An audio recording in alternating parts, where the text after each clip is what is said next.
Hello everyone, welcome to R S music India. आप सभी लोगों का स्वागत है यूट्यूब चैनल पर। और ये चैनल खास करके आप लोगों के लिए ही बनाया गया है। इस वीडियो में आपसे बहुत ही इम्पोर्टेंट चीज़ें डिस्कस करूँगा। और इसके पहले एक वीडियो मैंने अपलोड किया था जिसमें मैंने फर्स्ट पेपर का सिलेबस डिस्कस किया था। और आज मैं इसमें सब्जेक्ट संगीत, ये आप देख रहे हैं यहाँ पर, ये विषय संगीत कोड नंबर 16 ये डिस्कस करूँगा। और इसमें आप कंफ्यूज ना हो, क्योंकि हिंदुस्तानी गायन वादन और संगीत शास्त्र कर्नाटक अपना एवं रविंद्र संगीत लिखा हुआ है। इन्होंने जो सिलेबस को अपडेट इन्होंने किया है उसमें केवल क्लासिफाइड किया है उसको, और सिलेबस जैसा था वैसा ही है अभी। और आप थोड़ा सा कंफ्यूज ना हो इसमें, क्योंकि सिलेबस इन्हें अलग करना चाहिए था और इन्होंने अलग नहीं किया, बल्कि उसी को थोड़ा सा क्लासिफाइड करके और अपग्रेड कर दिया है। तो वीडियो शुरू करने से पहले कुछ चीज़ें मैं आपको बताना चाहूँगा। सबसे पहली चीज़ ये है कि अगर आप चाहते हैं कि आप घर बैठे अपनी तैयारी अच्छे से कर सकें या अपने फ्रेंड लोगों को हेल्प करना चाहते हैं, तो सबसे पहली चीज़ है वो है कि चैनल को सब्सक्राइब करें आप, और इस वीडियो को ज़्यादा से ज़्यादा शेयर करें। और अगर आप चाहते हैं कि और ऐसे वीडियो आए आपके लिए तो लाइक करें, ठीक है। और किसी को वीडियो नहीं पसंद आता है और कोई डिसलाइक भी करता है, तो आप लोग कमेंट करके ये बताएं कि आपको इसमें क्या कमी लगी जिसके लिए आपने इसको डिसलाइक किया। और जो लोग लाइक कर रहे हैं तो वो भी हमें कमेंट करके बता सकते हैं कि आप और कैसा क्या क्या चाहते हैं या आपको क्या क्या प्रॉब्लम आ रही है तैयारी करने में। तो वो सारी चीज़ें आप हमें बताएं उसमें, जिससे कि हमें और ज़्यादा मतलब ऐसे पता चले कि हमें और आपके लिए क्या करना है, किस तरीके से हमें वीडियो को तैयार करना है। क्योंकि ज़्यादा टाइम नहीं है, जून 2019 का जो एग्ज़ाम है नेट वाला, उसमें ज़्यादा टाइम नहीं है, बस लगभग 2 मंथ का ही टाइम है। तो इसमें आपको फर्स्ट पेपर भी तैयार करना है और सब्जेक्ट भी तैयार करना है। तो ज़्यादा से ज़्यादा सब्सक्राइब करें, शेयर करें, लाइक करें। और एक मैंने आप लोगों के लिए टेलीग्राम चैनल भी बना रखा है, तो उसमें उसको भी ज़रा आप ज्वाइन कर लें, ताकि कोई भी पीडीएफ है तो वो मैं आपको उस पर शेयर कर सकता हूँ। आइए दिखाता हूँ मैं आपको टेलीग्राम चैनल। ये टेलीग्राम चैनल है आर एस म्यूज़िक इंडिया के नाम से। और इसमें मैंने आज ये एक न्यूज़ आई थी, बहुत ही अच्छी न्यूज़ है, गुड न्यूज़ है कि सीबीएसई बोर्ड के जो स्कूल होते हैं उनमें भी म्यूज़िक को अनिवार्य किया जा रहा है। ये यहाँ पे लिख के रखा है इन्होंने, और आप देख सकते हैं इसको बहुत ही अच्छे से। ये देखिए यहाँ पर उन्होंने दिया है, इसमें आप देख सकते हैं, ये दिया है, मेंशन है यहाँ पर, जैसे संगीत, नृत्य, etc। तो ये बहुत ही अच्छी न्यूज़ है आप लोगों के लिए, और आप इसको भी, इस चैनल को ज्वाइन करें, ओके। और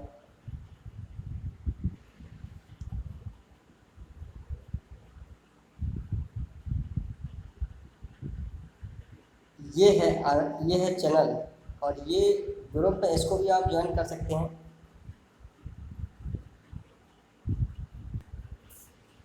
तो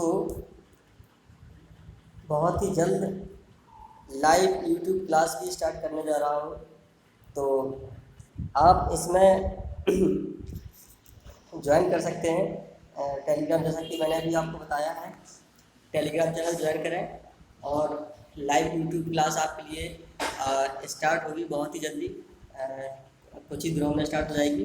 तो आप बताएं, कमेंट करके आप बताएं इस वीडियो में कि आपको क्या अच्छा लगा और आप क्या चाहते हैं और इसमें क्या कमी आई है। तो उसके लिए भी मैं आपको कोशिश करूँगा अच्छा करने की, ठीक है। आइए आगे डिस्कस करते हैं। देखिए, किसी भी एग्ज़ाम की तैयारी करने के लिए उसके लिए सबसे इम्पोर्टेंट चीज़ होती है सिलेबस और बैक ईयर पेपर। उसके बाद आती हैं आपकी बुक्स एंड उसके बाद आता है आपके नोट्स। जिन्हें जो इंटरेस्टेड रहते हैं नोट्स बनाने में तो वो नोट्स बना सकते हैं। और उसके बाद आता है आपका रिवीजन। और जो लोग नोट्स बनाना नहीं लाइक करते हैं तो फिर आप सिलेबस को लें और सिलेबस के हिसाब से आप बुक्स कैरी करें और उस सिलेबस के हिसाब से एक तरफ से आप पढ़ते जाएं, क्योंकि किसी भी एग्ज़ाम में कोई भी चीज़ छूटनी नहीं चाहिए। तो उससे क्या होता है कि आपका एक तरफ से पूरा प्रिपरेशन हो जाती है। जैसे कि मैंने आपको बताया, सबसे पहले सिलेबस, इसके बाद आप आइडियाज़ के लिए थोड़ा देख सकते हैं बैक ईयर पेपर, इससे कि आपको ये पता चले कि पेपर कैसे आते हैं और क्वेश्चन का पैटर्न क्या रहता है। उसके बाद आप बुक्स कैरी करें म्यूज़िक में वोकल के लिए। और वोकल के लिए तो बुक्स आ रही हैं मार्केट में, आप जाके ले सकते हैं। हमारे गुरुजी की ही बुक है नेट संगीत। नेट संगीत नाम है डॉक्टर तेज सिंह टाक जी की, वो आप चाहें तो आप ले सकते हैं। और संगीत मैनुअल एक बुक आती है वो आप ले सकते हैं। आर्यन पब्लिकेशन की एक बुक आती है नेट संगीत के लिए, वो आप ले सकते हैं। और डॉक्टर निसार अहमद जी की बुक आती है वो आप ले सकते हैं।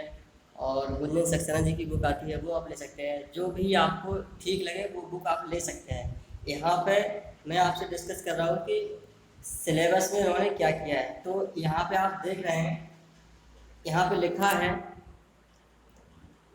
ये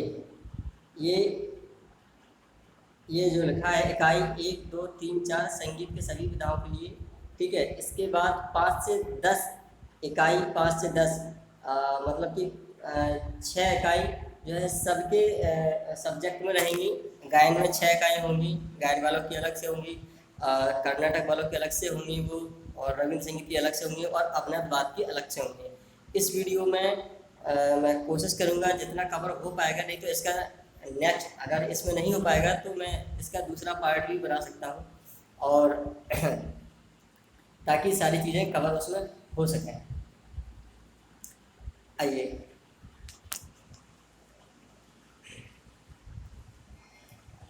यहाँ पे आप देख रहे हैं पारिभाषिक शब्दावली, टर्मिनोलॉजी।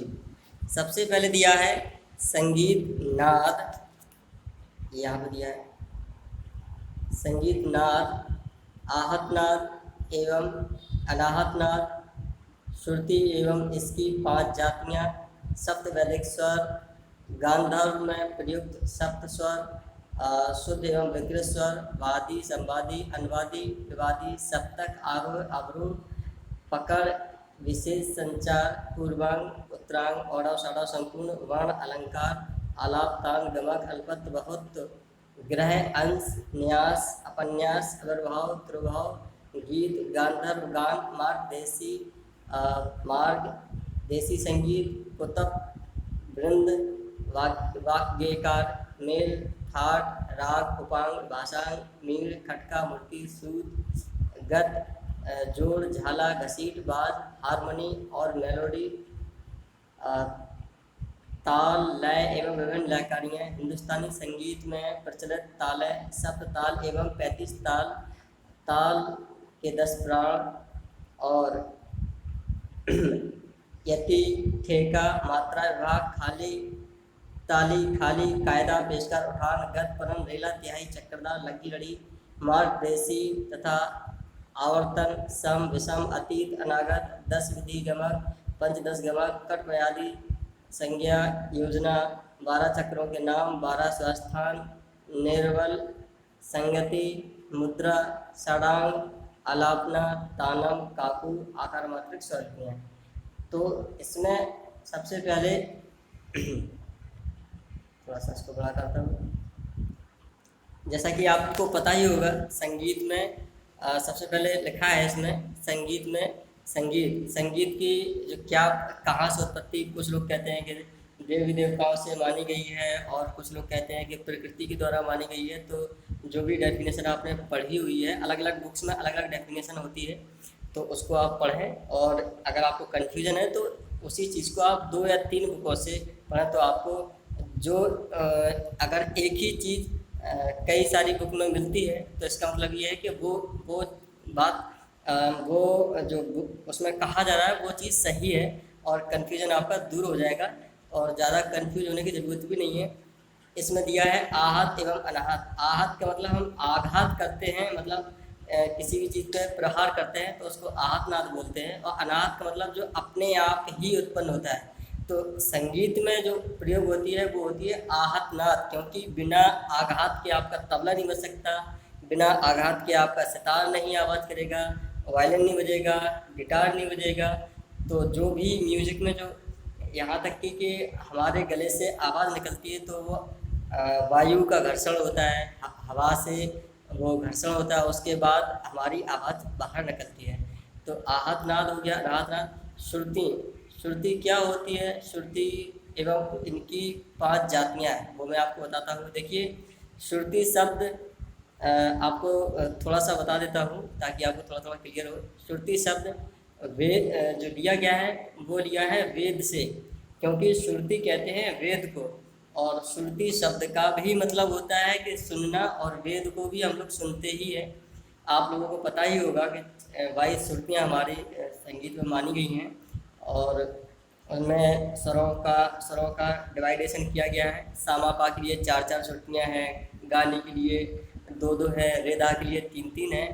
अब इन श्रुतियों की यहाँ तक तो आपको पता ही है। अब इन श्रुतियों की 5 जातियाँ होती हैं, तो वो जातियाँ कौन सी हैं? वो जातियाँ हैं दीप्ता, आयता, मृदु, मध्या और करुणा। जी हाँ, श्रुतियों की 5 जातियाँ हैं, दीप्ता, आयता, मृदु, मध्या और करुणा। तो यहाँ पे जाति से मैं और आपको बता रहा हूँ कि इसमें संगीत में जो जातियाँ होती हैं वो श्रुति की जातियाँ होती हैं, जैसा कि अभी हमने आपको बताया। इसके बाद रागों की जातियाँ होती हैं, जिनको हम औडव साडव संपूर्ण कहते हैं, और इनसे फिर और प्रकार की बनती हैं, तो 9 जातियाँ होती हैं, 2 हुई। तीसरा नंबर आता है जाति गायन, जो कि प्राचीन समय में, आज हमारा राग गायन होता है तो प्राचीन समय में जाति गायन होता था। आगे चल के मैं आपको वो भी, जब जाति नाम का वो आएगा तो मैं जाति पर थोड़ी सी डिटेल आपको दूंगा। इसके बाद आता है तालों की जातियाँ। तालों की जातियाँ आती हैं, ये खास करके कर्नाटक संगीत में आपको पढ़ने को मिलती हैं। जब कर्नाटक ताल पद्धति आप पढ़ते हैं उसमें आता है त्रस्त्र, चतस्त्र, खंड, मिश्र और संकीर्ण। त्रस्त का मतलब होता है 3, चतस्थ का मतलब होता है 4, खंड का मतलब होता है 5, मिश्र का मतलब होता है 7 और संकीर्ण का मतलब होता है 9। अब इसमें होता है, अब वो भी मैं आपको डिस्कस करूँगा, केवल आप अभी तालों की जातियाँ समझ लीजिए। तो इस प्रकार से जब भी संगीत में जाति शब्द आता है तो कई प्रकार की उसमें जातियाँ होती हैं। त्रिबंध की जातियाँ अलग होती हैं, तो उनको भी आपको लगभग 5 टॉपिक पर जातियों का जो जाति शब्द है 5 टॉपिक से संबंधित है। श्रुतियों की जातियाँ, रागों की जातियाँ, जाति गायन, तालों की जातियाँ और प्रबंध की जातियाँ। ठीक है। इसके बाद आता है सप्त वैदिक स्वर। तो एक तो वैदिक स्वर होते थे उदात्त, अनुदात्त, स्वरित, और इसके बाद और आते हैं कृष्ट, प्रथम, द्वितीय, तृतीय, मंत्र एवं अतिस्वर। इस प्रकार से 7 स्वर और बताए गए हैं। गांधर्व में प्रयुक्त सप्त स्वर, तो ये आप जब पढ़ेंगे वैदिक कालीन संगीत तो उसमें आपको ये मिलेगा कि कौन कौन स्वर उसमें प्रयुक्त होते थे। शुद्ध एवं विकृत स्वर। शुद्ध और विकृत स्वर अलग अलग मतों के अनुसार अलग अलग माने गए हैं। किसी ने जैसे भातखंडी जी ने 5 विकृत और 7 शुद्ध माने। इसके अलावा और जो शास्त्रकार थे उन्होंने अलग अलग माने। किसी ने 12-13 से भी ज़्यादा मान लिए, किसी ने 18 मान लिए, किसी ने और ज़्यादा मान लिए। तो वो आप जब एक जगह आप पढ़ेंगे स्वर शुद्ध और विकृत के बारे में तो आपको मिलेगा। इसके बाद आता है आपका वादी और संवादी। तो वादी स्वर तो आप जानते ही हैं, संवादी स्वर भी आप जानते हैं। बस इसके वादी संवादी के बारे में हम आपको एक इम्पोर्टेंट पॉइंट बताना चाहेंगे कि वादी और संवादी स्वर कोई भी हो, उनमें जो विशेषता होती है वो कम से कम 9 श्रुतियों का अंतर होता है और अधिक से अधिक 13 श्रुतियों का अंतर होता है। कोई भी वादी संवादी हो उनके बीच में 9 श्रुतियों से कम डिस्टेंस नहीं हो सकती और 13 श्रुति से अधिक नहीं हो सकती। ये थोड़ा साइंटिफिक पॉइंट है इस चीज़ का। नॉर्मल परिभाषा तो आपने पढ़ी होगी, जैसे कि सभी लोग आपको बताएंगे कि जो वादी स्वर होता है वो राग का राजा होता है, और जो संवादी होता है वो राग का मंत्री के समान होता है।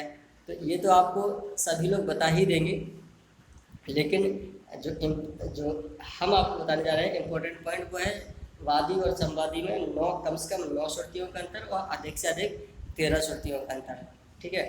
इसके बाद आता है अनुवादी और विवादी। जो संवादी के बाद जो स्वर लगते हैं बाकी के वो अनुवादी होते हैं। वादी संवादी को छोड़ करके जो भी स्वर लगते हैं वो अनुवादी होते हैं। एंड जो राग में स्वर नहीं लगा है, राग में स्वर नहीं लगा है और उसके बाद ज़बरदस्ती अगर उसमें स्वर को प्रयोग किया जाता है तो वो विवादी स्वर के रूप में आता है। अब आता है सप्तक। सप्तक जिसको हम स्केल बोलते हैं। तो आप लोगों को पता ही है, सप्तक में 7 हमारे शुद्ध स्वर होते हैं, 5 विकृत स्वर होते हैं। तो 7 5 कुल मिलाकर के 12 स्वर सप्तक में होते हैं। आरोह आप जानते ही हैं, अवरोह जानते ही हैं। पकड़ क्या होती है, जो राग का इम्पोर्टेंट फ्रेज होता है जिससे राग पकड़ में आ जाए उसको हम पकड़ बोलते हैं। जैसे राग यमन में नीरे गारे नीरे सा, पामा गारे नीरे सा। तो इस प्रकार से विशेष संचार। इसके बाद आता है आपका पूर्वांग और उत्तरांग। पूर्वांग सारे गामा जो हमारा होता है वो पूर्वांग कहलाता है, और पाधा नीसा होता है वो उत्तरांग कहलाता है।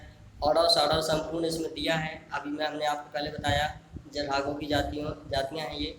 वर्ण क्या होता है, गाने की क्रिया को वर्ण कहते हैं। 4 प्रकार के होते हैं वर्ण, गान क्रिया चित्ते वर्णा।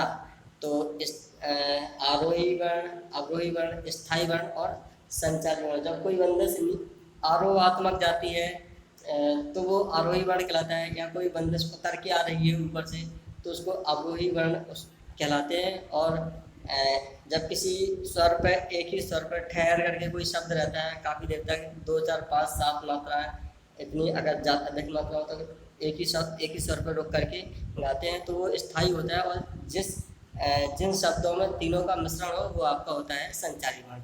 ठीक है। तो ये वर्ण आपको दिख रहा है, मैं इसकी बात कर रहा हूँ। ये दिया है वर्ण, ये मैं इसकी बात कर रहा हूँ, इस वर्ण की बात कर रहा हूँ। इसके बाद आपका आता है अलंकार, आलाप आप जानते हैं, तान के प्रकार, संगीत रत्नाकर और अन्य ग्रंथ में बताए गए हैं और आपने पढ़े होंगे। गमक भी 15 बताई गई हैं और अन्य शास्त्रकार अलग अलग प्रकार से मानते हैं, लेकिन हमारे यहाँ जो प्रचलित हैं वो 15 प्रकार की गमक हैं। अल्पत्त और बहुत, किसी स्वर का कम प्रयोग करना अल्पत्त कहलाता है और अधिक प्रयोग कर लेना वो बहुत कहलाता है। ग्रह आप कह सकते हैं, ग्रह अंश न्यास। ग्रह स्वर होते हैं जो विशेष स्वर होते हैं गाने में या प्रयोग किए जाते हैं, उनको हम वो ग्रह स्वर होता है। और इसको आप जब आप पढ़ेंगे उसमें तो आपको और इसकी साफ परिभाषा आपको मिल जाएगी। इसमें अंश होता है न्यास, जैसा कि ठहराव का जो स्वर होता है जिसमें हम ठहरते हैं वो न्यास का स्वर होता है।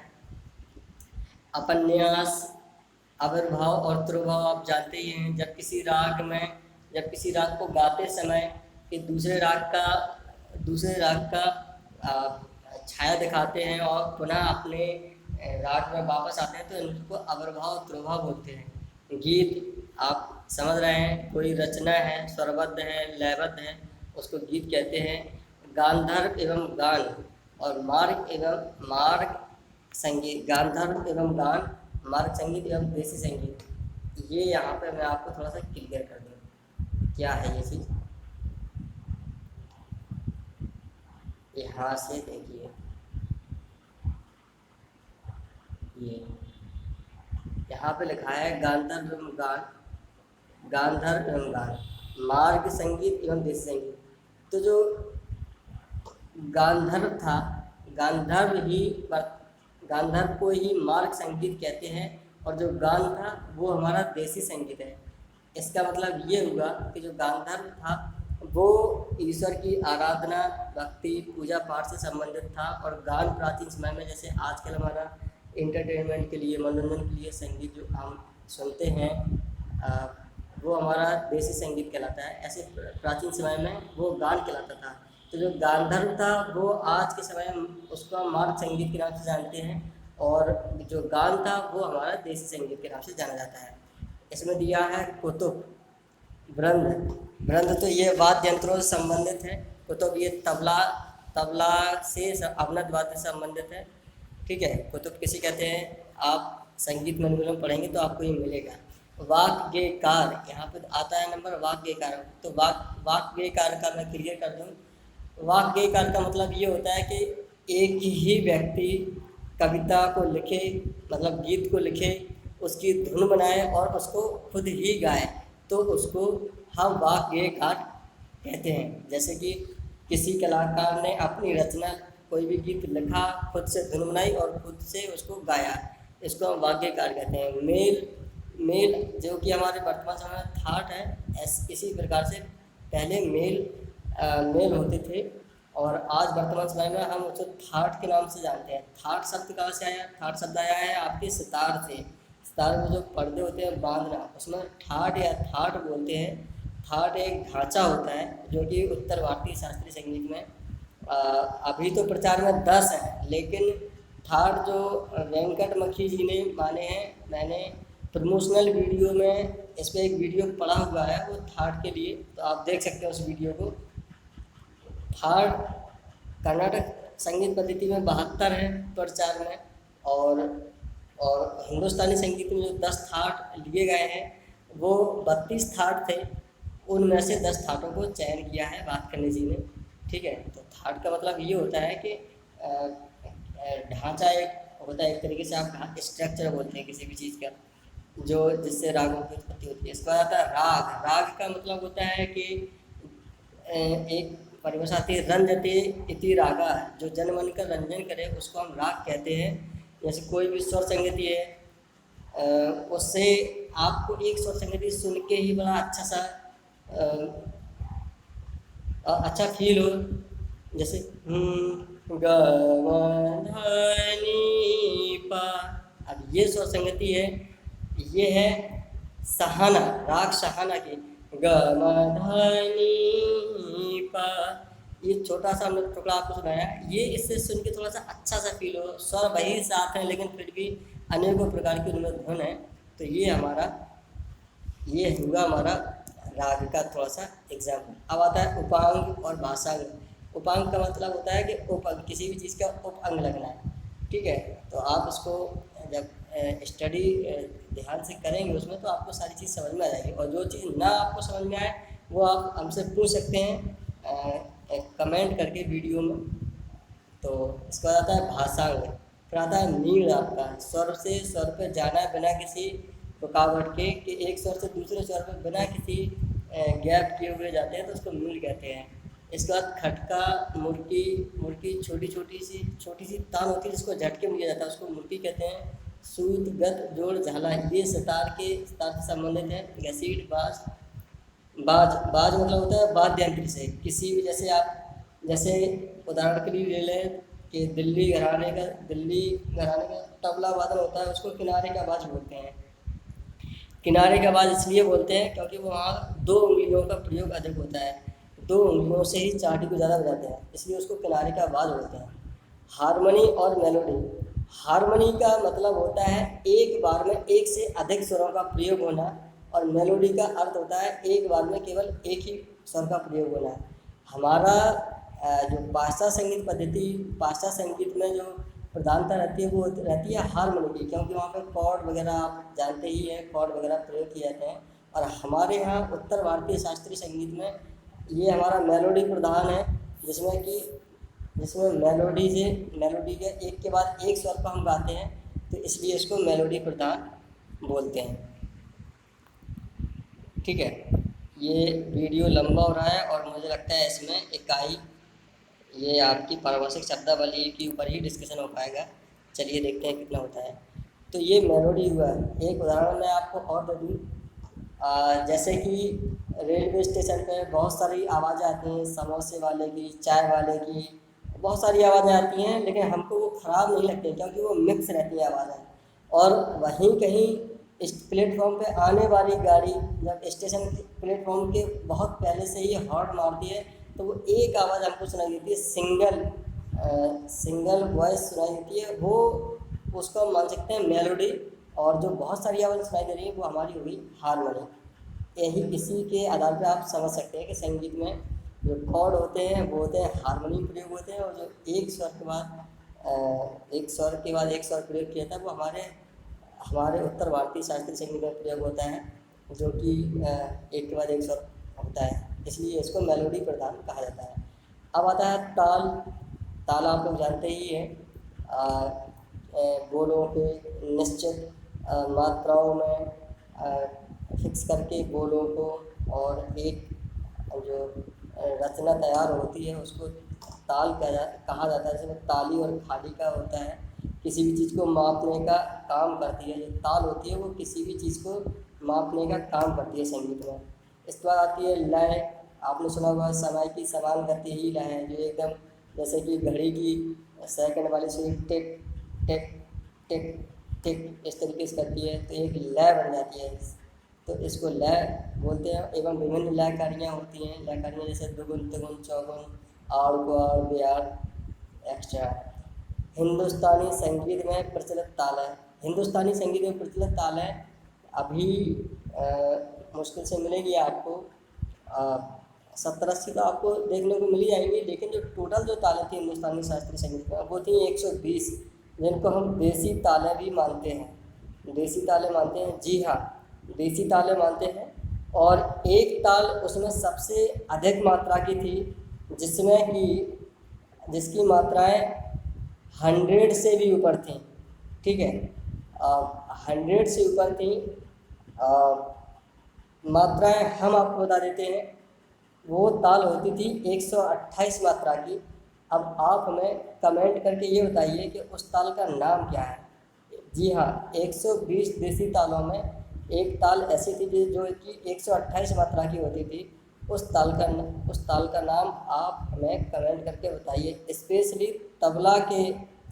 तबला सब्जेक्ट के जो लोग तैयारी कर रहे हैं JRF के लिए, वो तो ज़रूर बताएं, और गायन के बताएं तो बहुत अच्छी बात है। इसके बाद आता है सप्तताल एवं 35 ताल। सप्तताल का मतलब है कर्नाटक संगीत में जो 7 तालें प्रयोग होती हैं वो, तो वो आता है। मैं आपको मात्रा के हिसाब से मैं आपको सीक्वेंस बता रहा हूँ। ध्रुव, अठ, मठ, त्रिपुट, झंप, रूपक, एक। जी हाँ, ध्रुव, अठ, मठ, त्रिपुट, झंप, रूपक, एक। ध्रुव ताल होती है 14 मात्रा की, अठ होती है 12 मात्रा की, ध्रुव 8, मठ होती है 10 मात्रा की, त्रिपुट होती है 8 मात्रा की, झंप होती है 7 मात्रा की, रूपक होती है 6 मात्रा की, और एक ताल होती है 4 मात्रा की। जी हाँ, कर्नाटक संगीत की रूपक ताल 6 मात्रा की होती है, और कर्नाटक संगीत की एक ताल 4 मात्रा की होती है। तो कितनी हुई? ध्रुव, अठ, मठ, त्रिपुट, झंप, रूपक, एक। ये तो 7 तालें जो प्रचार में वो हुई। लेकिन जैसे कि हिंदुस्तानी शास्त्रीय संगीत में 120 देसी तालें मानी हुई, ऐसे ही इसी प्रकार से कर्नाटक संगीत में भी जो टोटल तालें थी वो 108 थी। 108 में से 7 तालें अभी प्रचार में हैं, जिनका नाम है ध्रुव, अठ, मठ, त्रिपुट, झंप, रूपक, एक। इन्हीं तालों को 5 जातियों में, जब 5 जातियों के हिसाब से क्लासिफाइड करते हैं तो ये 35 ताल आपकी इन्होंने दिया है। ये 35 तालें ये दिया है, ये तब बनती हैं। तो वो 5 जातियाँ कौन सी हैं? अभी हमने आपको थोड़ी देर पहले बताया था शुरुआत में। त्रस्त्र, चतस्त्र, खंड, मिश्र और संकीर्ण। इनका जब सातों तालों में से प्रत्येक ताल को जब अलग अलग 5 जाति को रखते हैं तो एक हमारी प्रत्येक ताल 5-5 प्रकार की होती है। 7 तालें हैं तो 7 से आप मल्टीप्लाई करिए 5 में, 7 × 5 = 35। ओके, तो ये होती हैं 35 तालें। अब यहाँ तक ही बात नहीं थमती, इसको बोलते हैं जाति भेद। जाति भेद का मतलब प्रत्येक ताल को प्रत्येक जाति में रखने पर। जैसे कि ध्रुव ताल है तो ध्रुव ताल को पांचों जातियों में रखना है। त्रस्त में अलग त्रस्त में रखेंगे तो अलग होगा, चतस्थ में, खंड में, मिश्र में, संकीर्ण में रखेंगे तो अलग अलग होगा। उसमें होता क्या है कि केवल उसमें क्या होता है कि ताल में जितने भी लघु होते हैं, जी हाँ लघु होते हैं, आगे चल के मैं आपको डिस्कस करूँगा। तो लघु होते हैं उसमें से लघु का मान चेंज होता है। जैसे कि ध्रुव ताल में 3 लघु हैं, अगर त्रस्त जाति में रखेंगे तो जो त्रस्त जाति होती है वो 3 मात्रा की होती है, तो लघु का मान चेंज होगा, तो प्रत्येक लघु का मान 3 3 होगा। तो इस प्रकार से तीन तीन मान होने पर वो 9 मात्राएं ये और 2 मात्राएं उसकी, एक द्रुत होता है उसमें, 3 लघु 1 द्रुत होता है, तो 9 2 3 3 का 9 और 2 11, ये 11 मात्रा की आपकी हो जाएगी। इस प्रकार से इसके बाद पंचगति भेद होता है, तो उसके बाद ये जो 35 तालें हैं ये आपकी हो जाती हैं 175 में। वो मैं कभी बड़ा सा मतलब टॉपिक इसको जब समझाऊंगा कर्नाटक ताल का तो आपको अच्छे से समझ में आएगी। ताल 10 प्राण, ताल के 10 प्राण काल, मार्ग, क्रिया, अंग्रय, यति, लय, प्रस्तार इत्यादि करके 10 होते हैं। जैसे हमारे रागों के राग के 10 होते हैं, ऐसे ही आपके इसमें ताल के 10 प्राण होते हैं। इसके बाद आती है यति, ठेका, ठेका किसे कहते हैं, मात्रा, एक बीट को हम मात्रा बोलते हैं। जैसे विभाग, जो तालों में जो जैसे ताल को खंडों में बांटते हैं वो विभाग कहलाते हैं। और ताली, जहाँ पर ताली दी जाती है वो ताली, जैसे कि ताल की पहली मात्रा पे ही ताली होती है, उसके बाद अलग अलग जगह पे अलग अलग तालों में तालियाँ होती हैं, और खाली के जहाँ बोलते हैं वहाँ खाली होती है।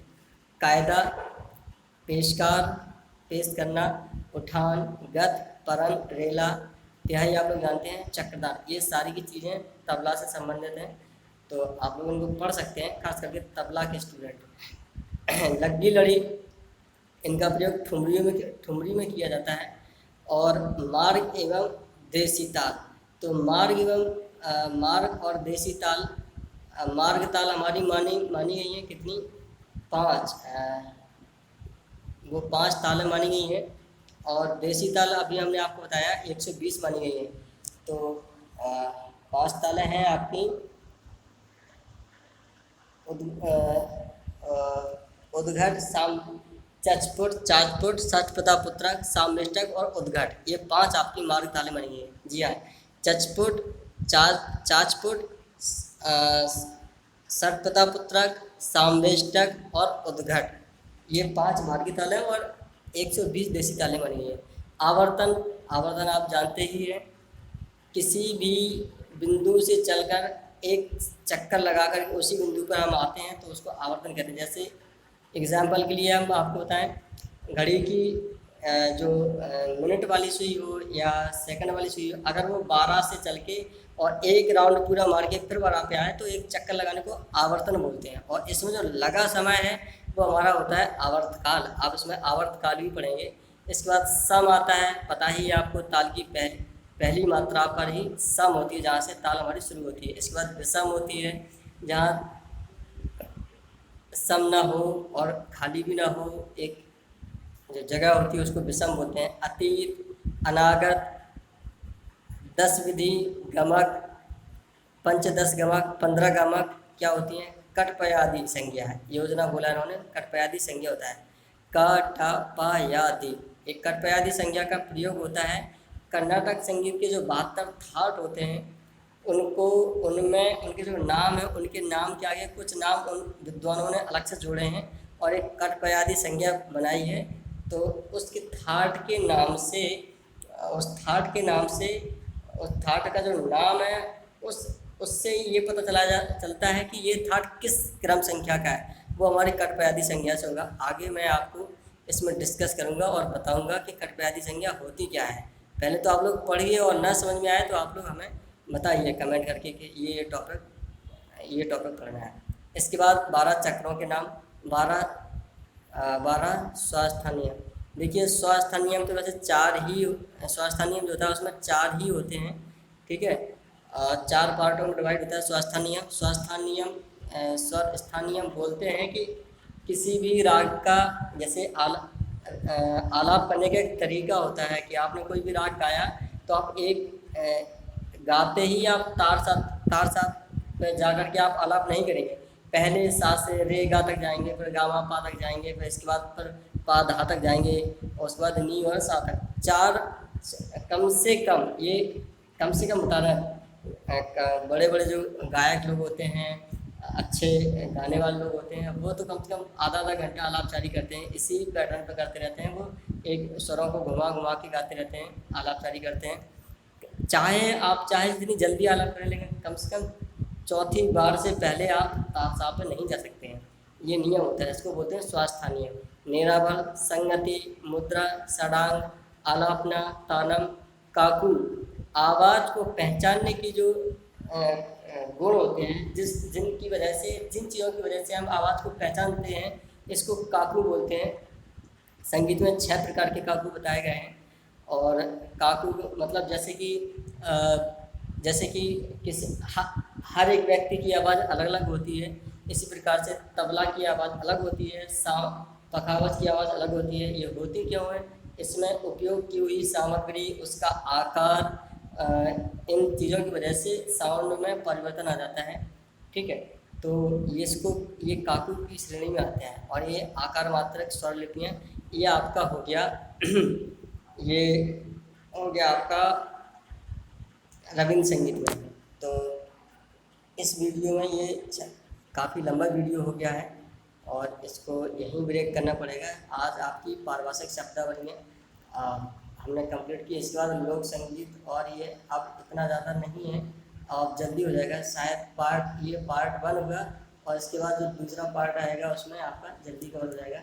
तो आज हम इकाई 1, जो कि पारिभाषिक शब्दावलियों से संक्षिप्त में, मतलब शॉर्ट में हमने डिस्कस किया।